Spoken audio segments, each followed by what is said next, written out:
Hello everyone, स्वागत है आपका अपने यूट्यूब चैनल आरजे क्लासेस के अंदर। और कल हमने एक नया टॉपिक स्टार्ट किया था हिस्ट्री के अंदर, मौर्य वंश। तो हमने कल मौर्य वंश के बारे में जाना, वहाँ के जो जो शासक हुए थे उनके बारे में जाना।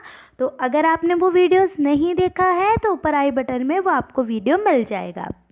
अब यहाँ हम स्टार्ट कर रहे हैं हमारे पहले जो उस वंश के शासक थे चंद्रगुप्त मौर्य, उनके बारे में जो भी मोस्ट इम्पोर्टेंट है, जो भी क्वेश्चंस बनते हैं उसके अकॉर्डिंग हम बात करेंगे। तो चलिए स्टार्ट करते हैं। देखिए, सबसे पहले मैंने जैसे कि आपको कल बताया था, चंद्रगुप्त मौर्य जो कि मौर्य वंश की स्थापना करते हैं सिकंदर के आक्रमण के बाद। ये चंद्रगुप्त मौर्य यहाँ पे घनानंद जब यहाँ पे शासन करते हैं तो घनानंद को हराकर चाणक्य जी की मदद से वो इसी मगध साम्राज्य पर अपना मौर्य वंश स्थापना करते हैं। अब देखिए, अगर हम चंद्रगुप्त मौर्य के जीवन के बारे में जाने तो इनका पूरा नाम अब सभी को ही पता है, चंद्रगुप्त मौर्य। जन्म की बात करें तो 340 बीसी में इनका जन्म हुआ है।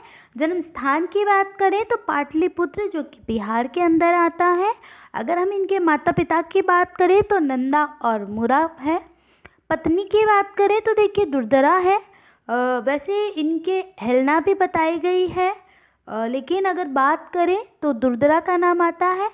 और अगर हम इनके बेटे की बात करें तो देखिए बिंदुसार, अशोक, सुसीम और मिताशोक थे। यानी इनके बेटे थे बिंदुसार और बिंदुसार के ये इतने बेटे थे।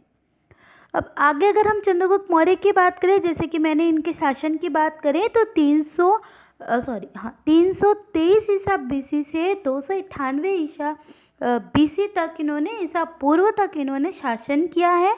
ये मौर्य वंश के पहले शासक हैं। और यूनानी शासक इन्हें सेंडोकोटस कहा है। सेंडोकोटस इनको कहा जाता है, बहुत बार क्वेश्चन पूछा गया है। सेंडोकोटस किसे कहा गया है? तो चंद्रगुप्त मौर्य जी को कहा गया है। अब अगर हम आगे बात करें तो देखिए, चाणक्य जी की मदद से इन्होंने घनानंद की हत्या करके 25 वर्ष की आयु में मगध का शासक बना। यानी कि इन्होंने, चाणक्य जी ने इनकी मदद की थी और 25 साल के थे ये, और इन्होंने घनानंद को मारा और मगध पे अपना जो मौर्य वंश है उसकी स्थापना की है। अब बात करें लेखक के अनुसार तो देखिए, इनको प्लूटोक और जस्टिस इन्होंने कहा है कि इनके पास सेनाएं थी। याद रखिएगा, प्लूटोक और जस्टिस के अनुसार। अब हम बात करें तो ये भारत के पहले चक्रवर्ती सम्राट थे। मगर देखिए, अगर भारत का पहला सम्राट पूछा जाए तो घनानंद था, लेकिन चक्रवर्ती सम्राट पूछा जाए तो चंद्रगुप्त मौर्य जी थे। आगे हम बात करें तो देखिए, चंद्रगुप्त मौर्य जी ने सुदर्शन झील और गिसार पर्वत के सौराष्ट्र का निर्माण करवाया था। बहुत इंपॉर्टेंट है, बहुत पूछा जाता है। देखिए, चंद्रगुप्त मौर्य के जो शासक थे उन्होंने सुदर्शन झील और गिसार पर्वत का निर्माण करवाया था। 305 बीसी में बात करें तो सेल्यूकस निकेटर का आक्रमण हुआ है।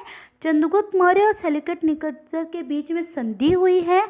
तो आप ध्यान रखिएगा, कभी कभी इनका पूछा जा सकता है सेल्यूकस निकेटर ने कब आक्रमण किया था, तो 305 बीसी के अंदर इन्होंने आक्रमण किया। अब दोनों के बीच संधि होती है। संधि की बात करें तो देखिए, काबुल, कंधार, हेरात और जेडोसिया, ये 4 है जो कि सेल्यूकस इनको देता है, इन 4 राज्य देता है। साथ ही हेलेना से शादी कराता है जो कि सेल्यूकस की बेटी है। याद रखिएगा, बहुत बार पूछा जाता है।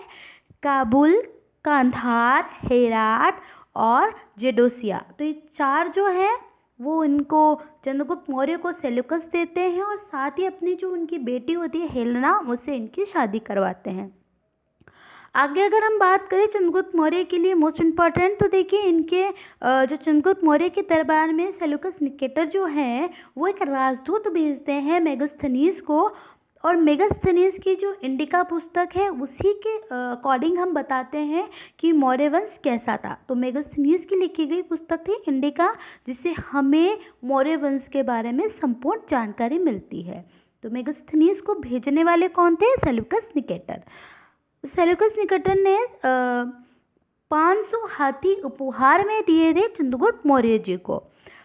अब जो मोस्ट है देखिए 300 एडी में इसने यानी चंद्रगुप्त मौर्य जी ने पाटलिपुत्र में जैन महासंगति का आयोजन करवाया था, जिसमें जैन सितंबर और दिगंबर में विभाजित हुआ था। तो ये मोस्ट इम्पॉर्टेंट है कि पूछा जाता है कि किस धर्म को मानने वाले थे, तो बिल्कुल जैन धर्म को इन्होंने महासंगति उसी समय हुई थी इनके, और उसी समय जैन धर्म के 2 हिस्से हुए थे, 2 विभाजन हुए थे, एक सितंबर दूसरे दिगंबर। आगे बात करें तो 300 एडी में ये भद्रबाहु के साथ श्रवणबेला चले गए थे और वहाँ पे ही इनकी मृत्यु 298 एडी में संलेखना और संचारा के कारण चंद्रगुप्त मौर्य की मृत्यु हुई। यानी जैन धर्म के अंदर जो संलेखना पद्धति है उसी के माध्यम से इन्होंने सब कुछ त्याग कर दिया गया और वहाँ पे एक सन्यासी के रूप में इनकी मृत्यु हुई। तो आई होप आपको ये बहुत अच्छे से क्लियर हुआ होगा, और मैंने जो चंद्रगुप्त मौर्य के संबंध में जितने इम्पोर्टेंट बन सकते थे, जो आ सकते थे, वो सारी चीज़ें इसमें मैंने ली है। तो आप इस वीडियो को बार बार देखिएगा, आपको बहुत अच्छे से चंद्रगुप्त मौर्य जी के बारे में पता चल जाएगा।